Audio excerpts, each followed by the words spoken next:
Y bueno, pues ahorita a mí me corresponde compartir con ustedes parte de lo que fue mi vida en el negocio.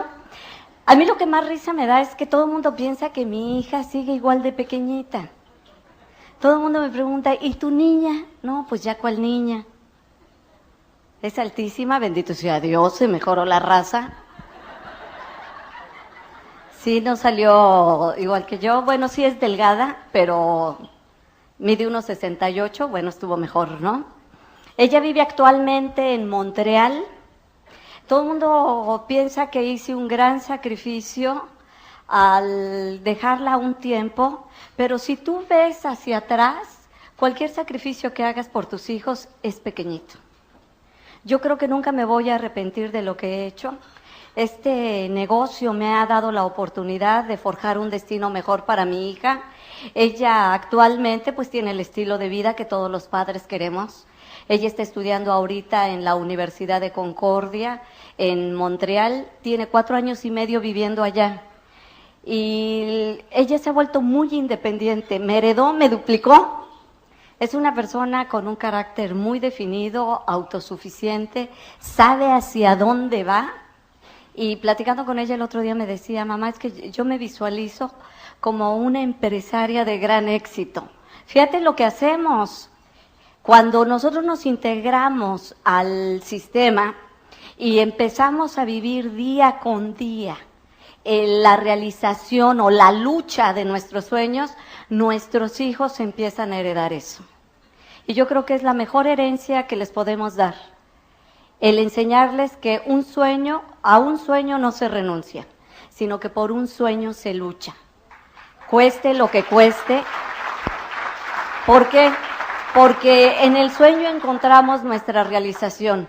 En la renuncia de nuestros sueños encontramos nuestra frustración. Y la frustración es el cáncer del alma. El alma nunca se repone de la frustración. Renunciar hacia lo que a ti te podía haber llevado a descubrir el potencial que tú tienes es un dolor que yo no se lo deseo a nadie. El esforzarnos, el luchar, creo que es algo que engrandece al hombre. Ustedes saben que yo entré hace más o menos 14 años. En ese tiempo tenía 40 años y yo me sentía un poco frustrada. Había estudiado una carrera, pero esa carrera no me había llevado a ninguna realización. Por alguna situación apenas había yo conseguido el sobrevivir. A los 40 años tenía yo una niña de 4 años y medio, un montón de deudas. Estaba yo atrapada en un empleo que no me satisfacía, porque no solamente no ganaba lo que necesitaba, sino que estaba haciendo algo que no me gustaba, tenía que soportar a un jefe que no toleraba, y entonces poco a poco me fui frustrando. Yo pienso que cuando una persona se frustra, de repente es como si te empañaran el cristal de tu vida, y lo ves ya todo diferente, lo ves amargo, triste, gris. Y lamentablemente quien se lleva el resultado de esa frustración son las personas a las que más amamos, a nuestros hijos. Yo pienso, si no hubiera hecho este negocio, me imagino que ahorita sería una señora, no sé, varicosa, con sobrepeso, frustrada, hablando eternamente en pasado. Si yo hubiera, aferrándome a algún pequeño éxito pasado que hubiera tenido, es que yo algún día fui y añorando lo que pude haber sido. Cuando nosotros somos jóvenes pensamos que nos vamos a comer el mundo. Cuando yo tenía 15 años, juraba que a los 20 iba a ser millonaria. Cuando llegué a los 20 estaba apenas en la universidad. Y bueno, dije, me doy otros 5. Juraba que a los 25 todo era cuestión de recibirme y seguramente alguien me iba a ofrecer la dirección general de alguna importante compañía. Yo me soñaba como una ejecutiva exitosa. Y bueno, llegué a los 25 y pues sales a pedir empleo. A los 29, afortunadamente, sí, yo ya era una ejecutiva de cierto éxito, pero a los 40 me había frustrado. Tenía demasiada edad para cambiar de empleo. tenía demasiado miedo para renunciar a lo poco que yo tenía. No era algo que me satisficiera, pero yo sabía que era muy difícil que alguna otra compañía me diera algo mejor. Y entonces toleraba lo que había en mi vida. Estaba yo tan frustrada que ni siquiera me daba cuenta de cómo era mi vida. O sea, llega un momento en que te embotas, ¿sí? Y empiezas a moverte mecánicamente. Simplemente te levantas, te mueves, vas a tu trabajo, pero como robot. Y realmente no sientes vida dentro de ti.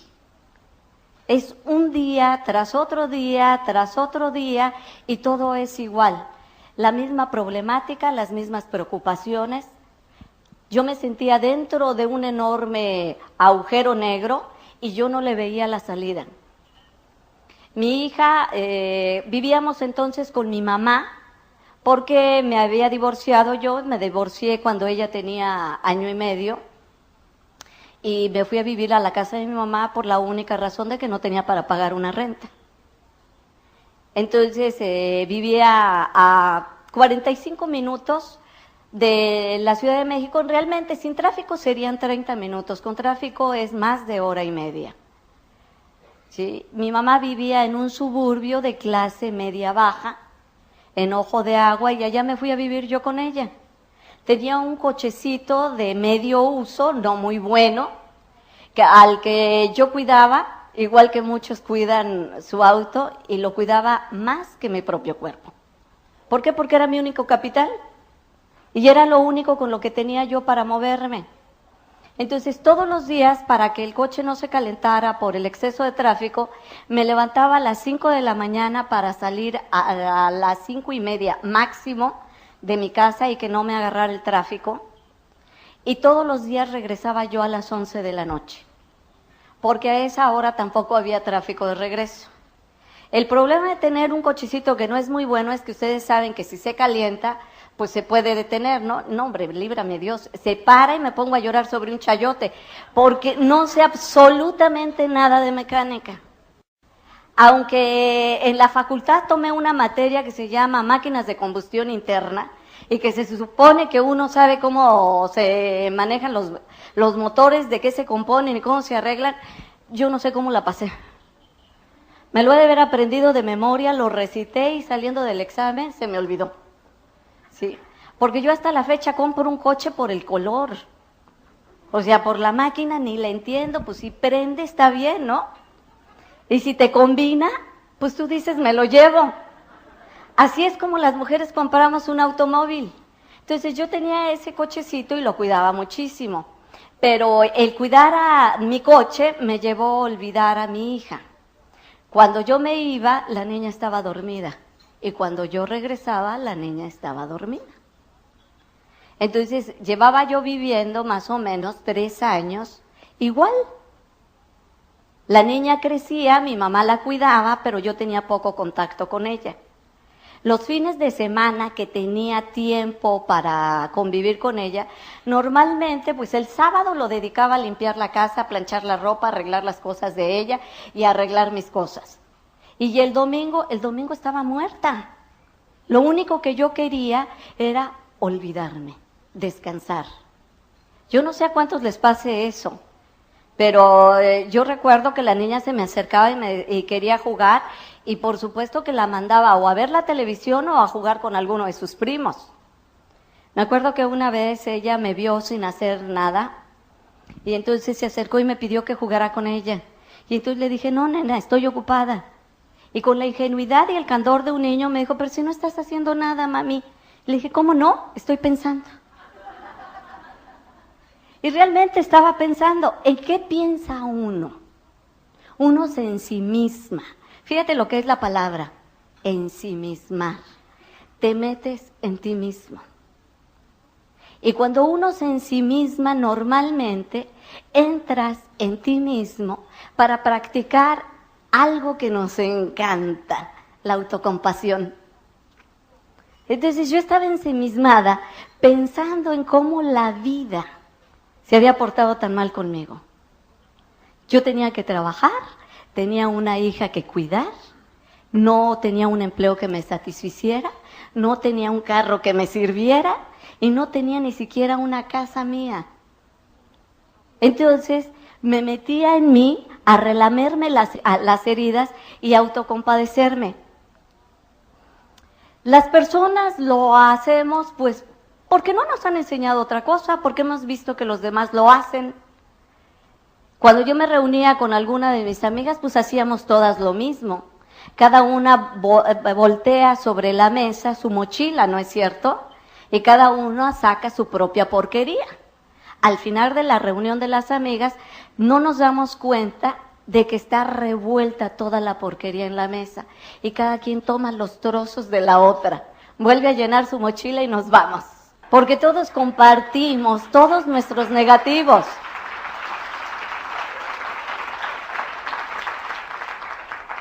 Entonces, en esas estaba yo, pero yo pienso que la vida es misericordiosa con cada uno de nosotros. La vida a veces te golpea para ver si despiertas, para ver si nos damos cuenta. Y en eso estaba cuando un amigo mío me regaló un librito. Era un librito de pequeñas historias. No sé por qué me lo regaló. No sé si él sabía que me hacía falta, si lo había leído antes, o simplemente la vida lo utilizó como instrumento y me acercó ese libro. Yo recuerdo que lo abrí y venía una pequeña historia. Hablaba de un niño que va corriendo cuando llega su papá del trabajo y le pregunta, papá, ¿cuánto ganas tú por cada hora de trabajo? El papá, que viene cansado, le dice cualquier cantidad, $5 la hora, por decir algo, ¿sí? Y entonces el niño se le queda viendo y le dice, papá, ¿me puedes dar 3? El papá, enojado, piensa que el niño es un interesado y lo regaña y lo manda a dormir.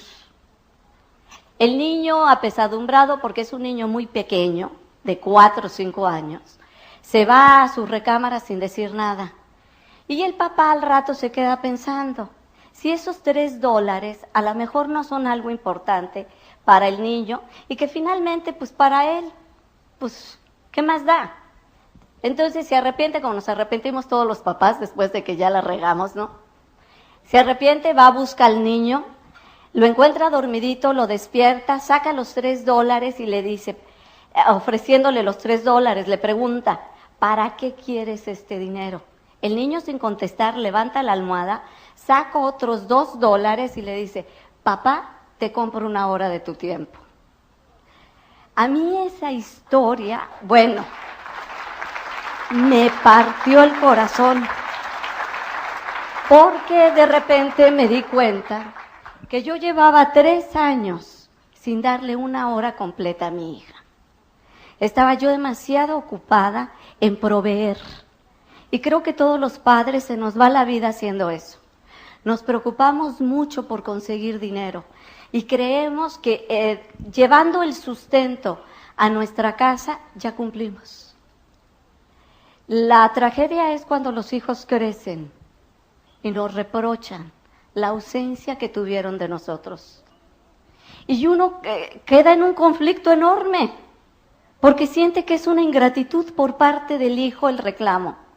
¿Cómo te puede reclamar un hijo tuyo que no hayas estado junto a él si tú te has partido en 4 para conseguir lo que él necesita? Y sin embargo, muchas veces nuestros hijos no son cosas materiales lo que más necesitan. Necesitan quizá más una caricia o una palabra. Necesitan quizá 1 minuto de atención dedicado exclusivamente a él. Yo no lo sabía. Pero cuando leí ese librito tomé una decisión. Teníamos que buscarnos una casa, mi hija y yo, en la Ciudad de México, de manera que las horas que yo invertía en la carretera pudiera dárselas a ella. Y fue acción. Yo ayer les contaba, yo tengo un muy buen ejemplo con mi mamá. Ella nunca se piensa las cosas. Ella es decidir y actuar al mismo tiempo, o sea, no es de voy a, es de estoy ya. Entonces, en el momento en que yo tomé la decisión, al día siguiente empecé a buscar un departamento. Claro, de acuerdo a mis posibilidades. Y cuando uno se toma la decisión, pero en serio, algo pasa. Ustedes lo han leído también en el libro del alquimista, ¿no es cierto? Que dice, el universo se confabula. Y el universo se confabuló, y ese mismo día que yo empecé a buscar departamento, lo encontré. Salí a la hora de la comida, y en 1 hora encontré un departamento cerca de mi trabajo. Inmediatamente hice el cheque, lo aparté, y le informé a mi mamá que me iba a México a vivir con mi hija porque le quería dedicar más tiempo. La niña estaba feliz. Empezamos a vivir así 2 meses. Yo arreglé todo en mi trabajo de manera que pudiera trabajar nada más en la mañana y me quedara toda la tarde. Entonces iba personalmente a recogerla a la escuela, la llevaba a la escuela, comíamos juntas, empezamos a hacer la tarea de juntas. Y para mi hija, el mundo de repente se había iluminado, porque su mamá ya estaba con ella. En esas estábamos cuando me encontró el negocio. Una vez un amigo mío pensó en mí porque le habían presentado esta oportunidad. Bueno, entonces les decía, me presentó mi amigo Sergio, que no es Sergio Rivera, sino Sergio Ruiz, me presentó la oportunidad. Él era amigo mío desde hacía muchos años, de hecho era mi mejor amigo, hace ya muchos años que no lo veo. Entonces, como nos conocemos, como se conocen los amigos, ¿no? Cada vez que él me contaba algo, yo le sacaba raíz cuadrada, porque yo sabía que lo que él decía siempre era un poco exagerado. Entonces fue y me contó de este negocio. Entonces le dije, no, Sergio, tú siempre andas con tus tranzas y por eso luego nos va mal. Entonces yo no quise saber nada, pero él me insistió, y la tercera vez que fue a verme, yo vivía en un departamento en el primer piso que tenía las ventanas de pared a pared y con esas persianistas mini blind. Entonces, obvio, cualquier persona desde la calle podía ver perfecto lo que había en mi casa, ¿no? Entonces yo estaba platicando con el papá de mi hija que había ido a verla, cuando veo que se estaciona el carro de Sergio, ¿sí? Y en cuanto lo vi, para que él no me viera, que me aviento pecho tierra sobre la alfombra. Y así pecho tierra que me voy hasta la cocina. Pues mi exmarido se me quedó viendo como diciendo, ¿qué onda, no?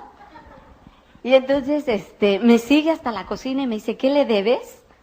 Y le digo, no, es que me está invitando a un negocio y ya, estoy hasta aquí, ¿no? Entonces le digo a la muchacha, ahorita que toque le dices que no estoy, ¿sí? Y entonces me dice mi exmarido, ¿a qué negocio te está invitando? Le digo, yo no sé, yo no le entendí, yo no sé. Y me dice, ese mismo, ¿sí? Entonces me dice, fíjate que yo no sé exactamente de qué se trata. Mi mujer, porque mi exmarido ya se había vuelto a casar, la invitaron a una reunión y me llevó, pero yo me salí a fumar unos cigarros, así que ni supe. Pero los productos que usan son excelentes. Le dije, ¿qué hay productos? Y me dijo, sí, ¿qué no te dijo él? No, nomás me dijo que había que meter un montón de gente, yo pensé que era una pirámide. Y me dijo, no, los productos son excelentes. Entonces yo ya motivada porque había productos, que alcanzo a la muchacha y le digo, bájate por él y dile que siempre sí estoy. ¿Sí?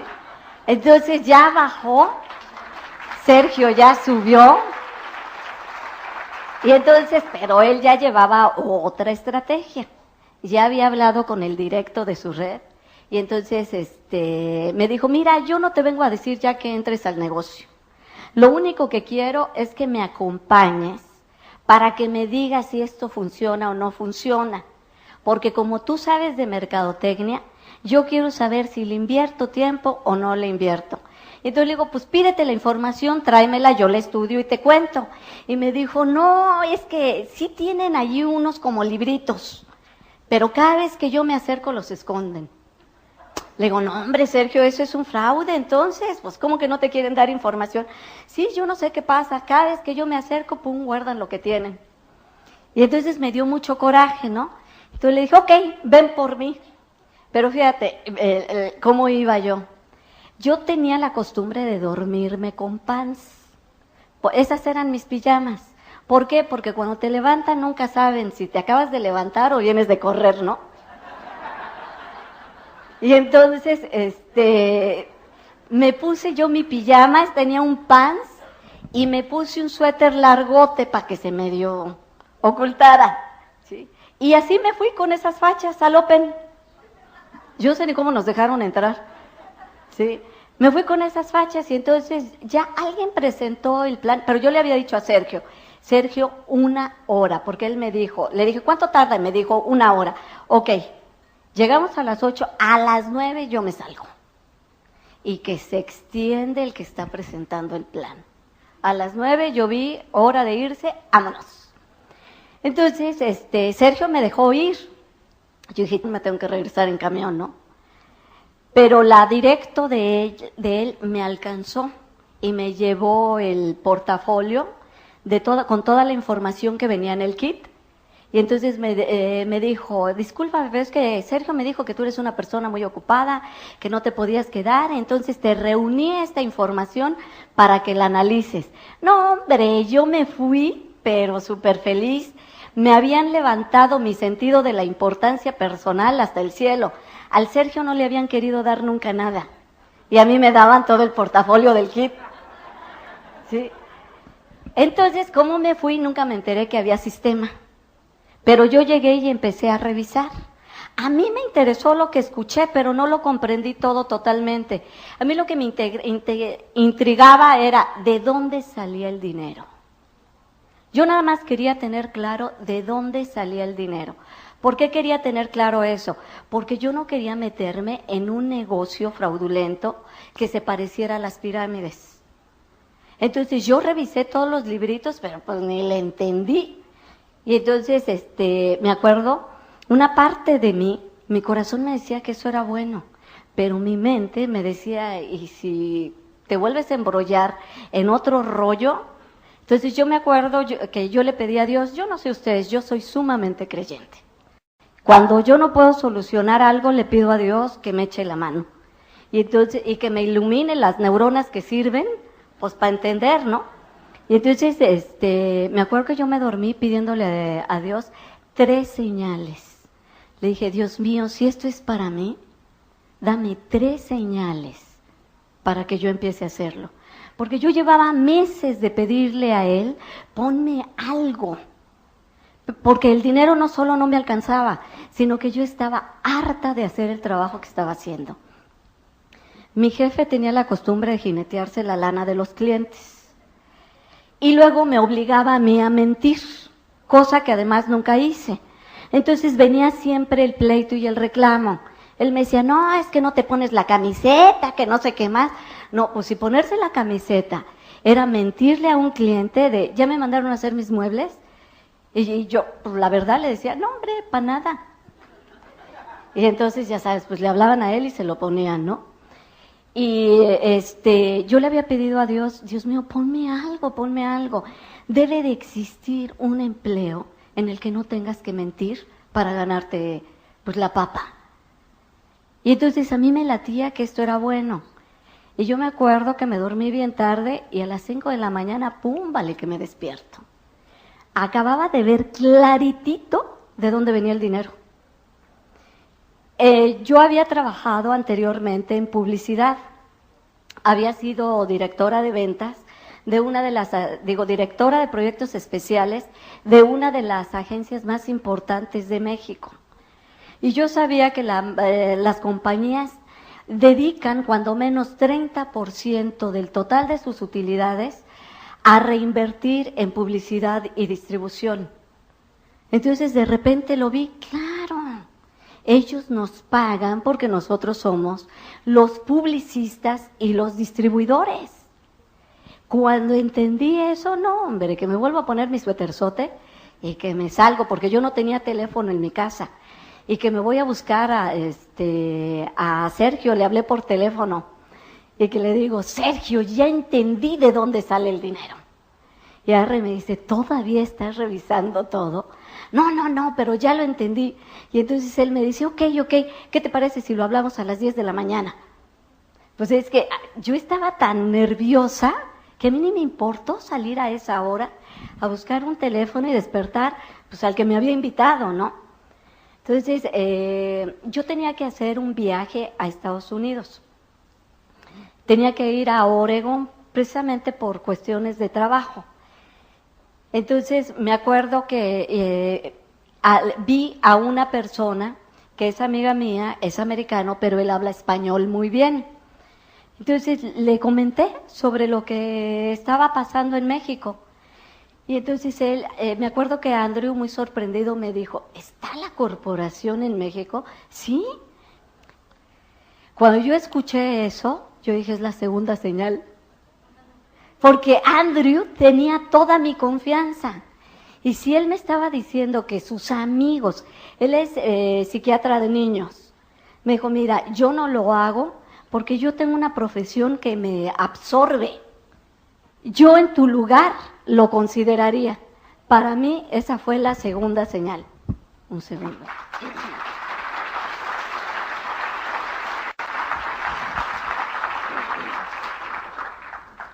Y bueno, pues ya con esa perspectiva, pues que le hablo a Sergio, regresé, y que le hablo rapidísimo. Recuerdo que regresé un domingo y entonces el Open era el lunes. Y le dije, Sergio, me quiero inscribir. Y me dijo Sergio, ok, pues nos vemos mañana en el Open. Y le dije, ¿a qué horas es? Me dijo, pues a las 8 de la noche. Bueno, te advierto que si tú no estás a tiempo, porque Sergio nunca fue puntual ni para nacer, ¿sí? Entonces le dije, te advierto que si tú no estás a tiempo, yo me inscribo con el primero que encuentre. No, hombre, la primera vez que veo que el Sergio llega antes que yo. Yo iba llegando y Sergio allí en la puerta viendo a ver de qué lado llegaba yo con su cajita aquí abajo, ¿no? Entonces ya me inscribí, pero pues yo no sabía nada del sistema. Yo no supe, entonces lo aventé y le dije, bueno, esto no es importante. Lo verdaderamente importante es por qué lo vamos a hacer. Y yo estaba tan entusiasmada que de lo único que les hablé a esas 13 personas fue de mi sueño. Y los contagié porque a través de mi sueño ellos vieron el suyo. Y en ese momento, de las 13, todos quisieron inscribirse. Entonces yo les dije, ok, pues me van dejando dicho porque si no se me olvida. Tienen que pagarme el kit ahorita para que yo se los entregue mañana. Y entonces, pues unos traían, otros no traían, que para mañana, que no sé qué más. Y al día siguiente yo hice repartidera de kits. Y entonces le hablé a Sergio y le empecé a informar. Afortunadamente, él, que sí tenía contacto con su directo, le empezó a contar pues que yo ya andaba desatada. Y que andaba dando planes y inscribiendo. Y entonces el directo pues dijo, pues qué bueno, pero vamos a enseñarle, ¿no? Entonces que me habla mi trabajo. Y me acuerdo que me dijo, señora fulana de tal, sí, ay, bueno, pues mucho gusto. Mire, yo soy Tony Romero, soy el directo de su línea. No me conoce, pero me pongo a sus órdenes, que no sé qué tanto, sé que usted tiene una reunión hoy. Me gustaría apoyarla. Y yo dije, ¿y este quién es? ¿Y de cuánto acá tanta amabilidad, no? Entonces yo le desconfié porque yo pensé que me quería robar a las personas. Y entonces que le doy la dirección y la hora mal. ¿Sí? Y me lo libré. Entonces yo fui, hice mis reuniones, estaba entregando los kits y que lo veo aparecer.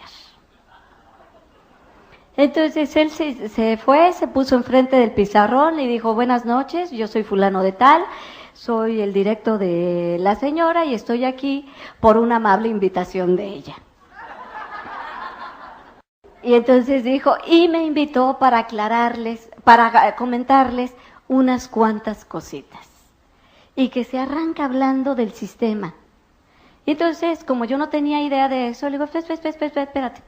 Nosotros entramos a un negocio de venta de productos.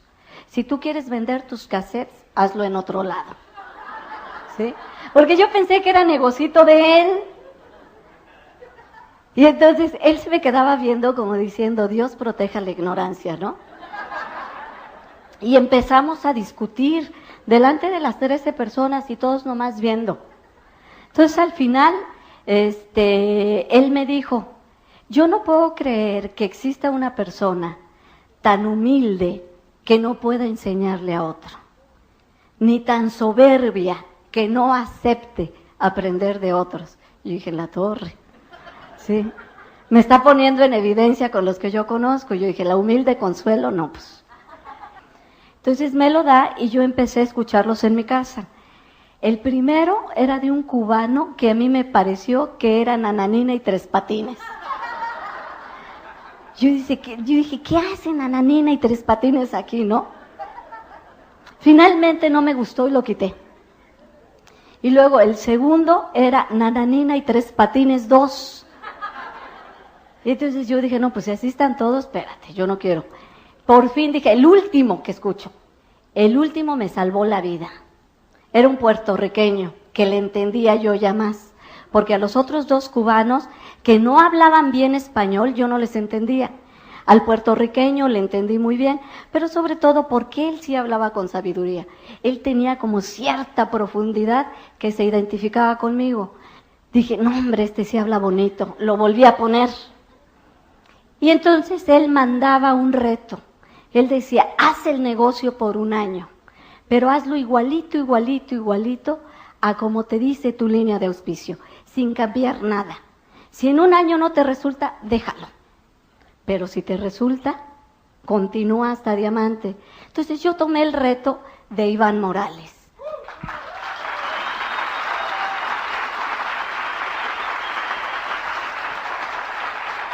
Iván para mí siempre fue uno de mis diamantes y sigue siendo uno de mis diamantes preferidos.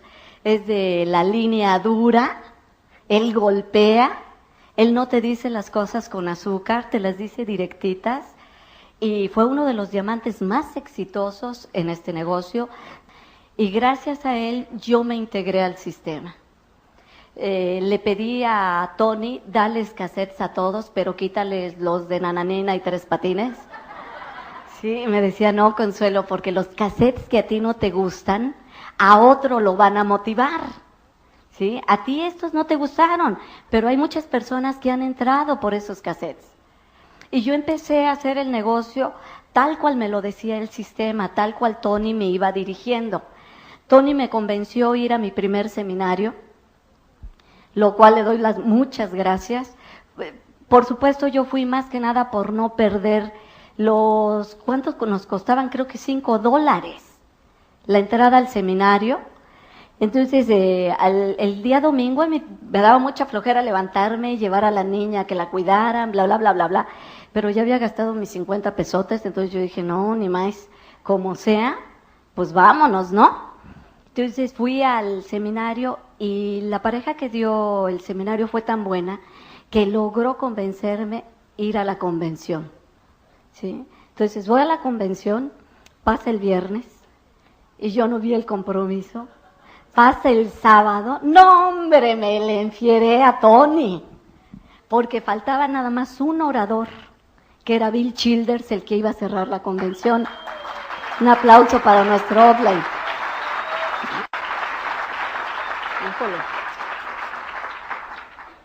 Y entonces le dije a Tony, oye, tú me dijiste que yo iba a agarrar el compromiso aquí y ya estamos en las últimas y yo no veo el compromiso. Yo no sé lo que hizo Tony, pero logró sentarnos en una mesa de diamantes. A la única persona que me había invitado a la convención, que se había ido de mi grupo a la convención.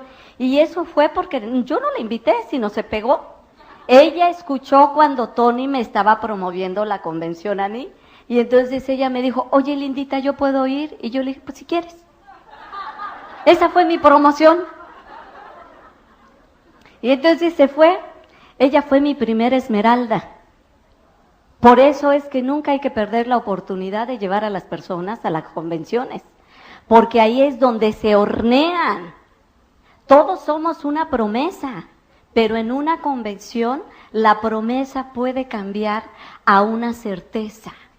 En una convención muchas personas vamos a encontrar la razón, o el valor, o la fuerza, o la energía, o la inspiración, como tú le quieras llamar, para hacer este negocio, para hacerlo hasta sus últimas consecuencias. Entonces regresamos nos sentaron en la mesa de diamantes y yo no sé qué pasó. Estábamos escuchando la traducción por Walkman, ¿sí? Y el mío se descompuso.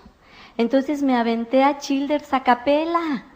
O sea, por un lado yo no sé hablar inglés y mi Walkman no servía. Entonces yo veía que Childers hablaba y hablaba. Childers no es una persona que se dirija a todos, sino más bien escoge como que los que tiene enfrente. Y tiene una energía muy especial.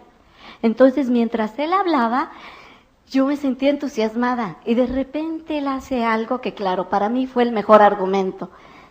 No, hombre, eso fue el paroxismo de la inspiración para mí. De repente me levanto, me trepo en una mesa y empiezo a gritar como loca. Algún día, y en español, yo voy a ser diamante y voy a estar en ese escenario. Entonces Childers se voltea y pregunta, ¿qué dice? Pues sí, dijo, le dio la locura y en español. Sí. Y entonces le traducen y Childers pide un aplauso para mí. Me sentí realizada. Sí. Entonces, yo me acuerdo de la cara de Marta, que asustada me jalaba del vestido y me decía, sí, lindita, pero bájate. Es que fíjate, yo tan propia, 2 días antes yo había llegado a la convención a observar. Yo soy ingeniero industrial, soy sumamente analítica, tengo mente de matemático. Primero pienso y luego siento, ¿sí? Entonces yo llegué y observé, y yo los veía a todos así como muy locos, como muy cursis, muy ridículos. Todo el mundo abrazándose, dándose besitos, y no. Yo decía, ¿no? Y luego a la hora que ponían la música, todo el mundo bailando, y esto y que el otro, yo embarada viéndolos. Marta, ya sabes, se había soltado el chongo y a todo lo que daba. Y entonces Marta me decía, porque Marta es una persona feliz, sencilla, que se integra, no tiene tanto rollo mental como yo. Y entonces Marta me decía, muévete, lindita. Y yo, ¿qué te pasa? ¿Sí? Y entonces me decía, no, hombre, ¿no te das cuenta que al fin y al cabo aquí nadie nos conoce? Entonces yo dije, pues sí, ¿verdad? Y ya con eso de que no importa si hago el ready, empecé por acá a baile y baile. Al día siguiente estábamos una en una bocina y otra en la otra. Nos fueron a bajar. Entonces, fíjate, en 48 horas había cambiado mi personalidad.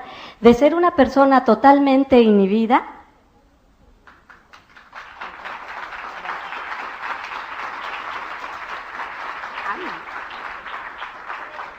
equinacia, ¿verdad? Así, a ver si esto sí ya me abre bien. Bueno, gracias por la equinacia. De ser una persona totalmente inhibida, al día siguiente ya andaba yo dirigiendo el baile. Pues al fin y al cabo nadie nos conocía. ¿Sí? Entonces, ya con eso nos regresamos. No, hombre, yo iba prendidísima. Tony iba feliz. ¿Por qué? Porque yo había tomado el compromiso. Yo había decidido en esa convención que yo llegaba a diamante. E iba a llegar como mi héroe en 24 meses. Lo hice en 22 por el año fiscal, no por mejorar el récord de Iván, ¿sí? Sino porque si no calificaba, pues ya era hasta el otro año, entonces le tuve que tupir.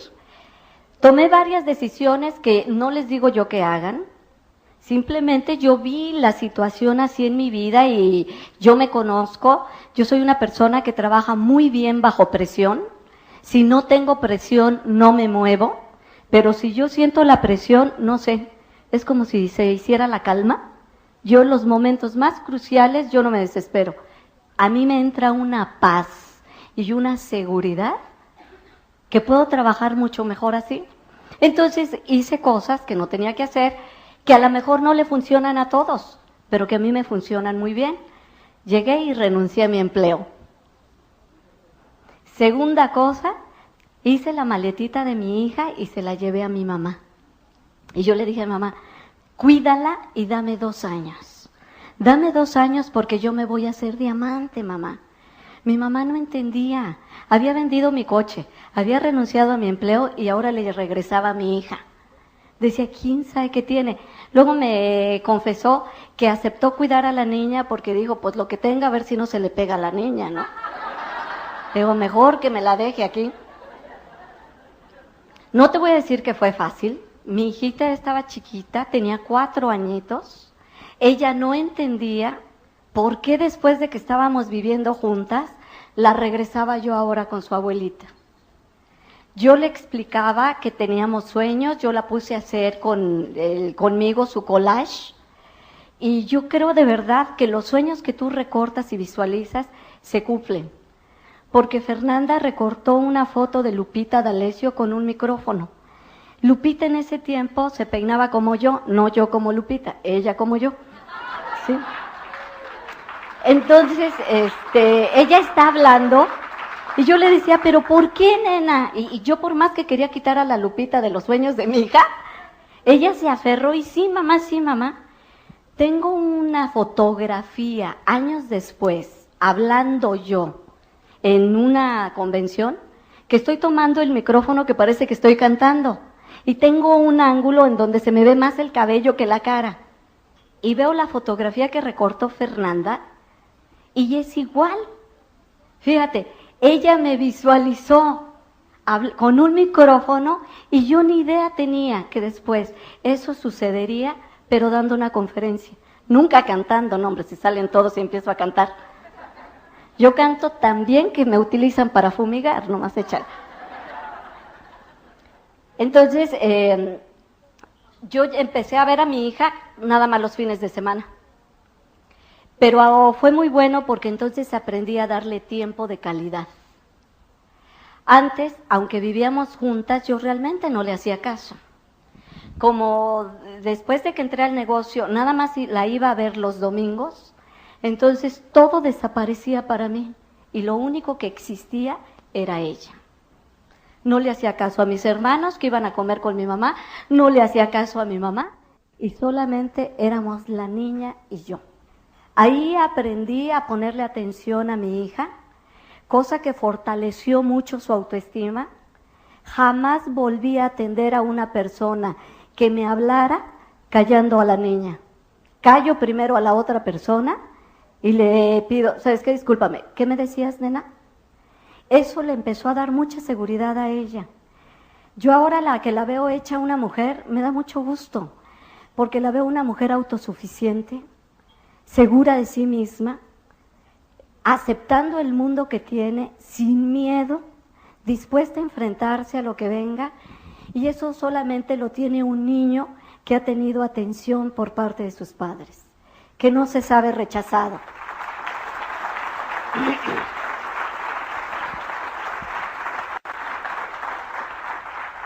Claro que no fue fácil.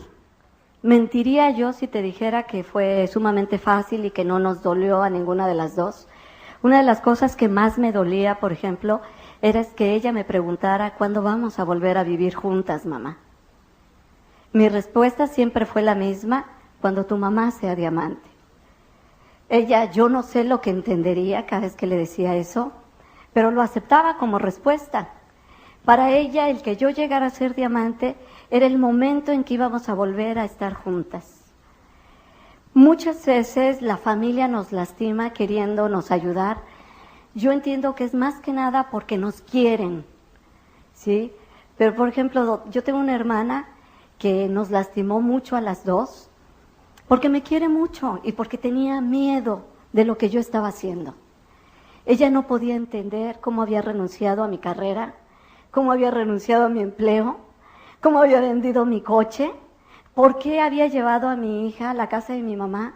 Y entonces cada vez que podía, trataba de decirme a su forma el que yo regresara a mi vida anterior, pero esa forma me lastimaba. Entonces tenía la costumbre de decirle a la niña, es que tú pareces huerfanita. Y entonces una vez mi hija me dijo, mamá, ¿por qué mi tía me dice que parezco huerfanita? Y entonces yo le dije, porque está mal de su cabecita. Así que no le digas nada, pero es que tu tía está muy enfermita. Pues sí, ¿qué le dices? ¿Sí? Finalmente ahora mi hermana me felicita, siempre dice, qué bueno que nunca me hiciste caso. Toda mi familia me respeta, pero las cosas tienen un precio. Muchas veces uno siente que el precio es gigante en el momento de pagarlo. Pero yo te aseguro que el día que tú estés subiendo como diamante, todo lo que pasaste se te olvidó. A mí me cuesta tanto trabajo recordar los momentos malos, que ahora que Charo me pidió, por favor, cuenta tu historia completa, yo decía, híjole, pues es que ya ni me acuerdo. ¿Por qué? Porque han sido 13 años de libertad económica, de bendiciones, de no trabajar, como dice Jim, de no tener la pesadilla de levantarte temprano. Hace poco tuve un sueño, y se los juro, fue real, Soñé que mi hermana, esta hermana, por alguna situación me convencía de que yo le hiciera un proyecto a su banco, porque yo me dedicaba antes a hacer eso, proyectos para diferentes compañías. Y no sé por qué me convencía y le aceptaba el proyecto al banco. Y de repente estaba yo como a media mañana, eran las 11 de la mañana, con un montón de personas en un restaurante pasándomela muy bien en el jijirijiji. Y de repente me acordaba, si yo ya estoy trabajando, yo tengo que estar en el banco. Y me entraba una angustia porque pensaba, van a correr a mi hermana por mi culpa. Van a correr a mi hermana porque yo no estoy cumpliendo.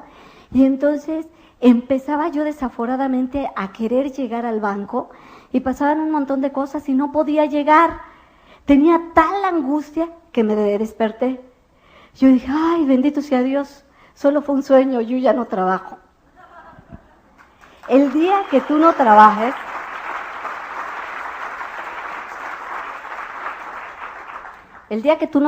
lo vas a ver.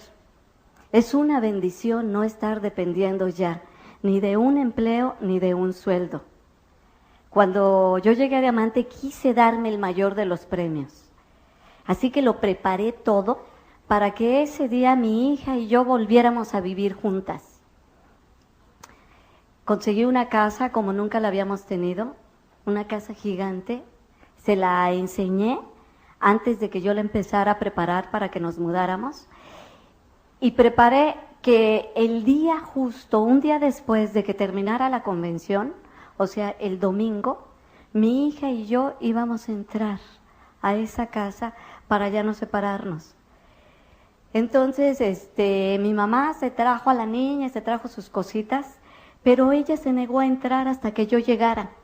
Entonces, cuando abrí la puerta de la calle, la vi sentadita en su maletita, en el patio de la casa. No había querido entrar hasta que no llegara su mamá. Y en cuanto me vio, corrió, me abrazó y me dijo, gracias mamá por ser diamante. Los quiero un montón.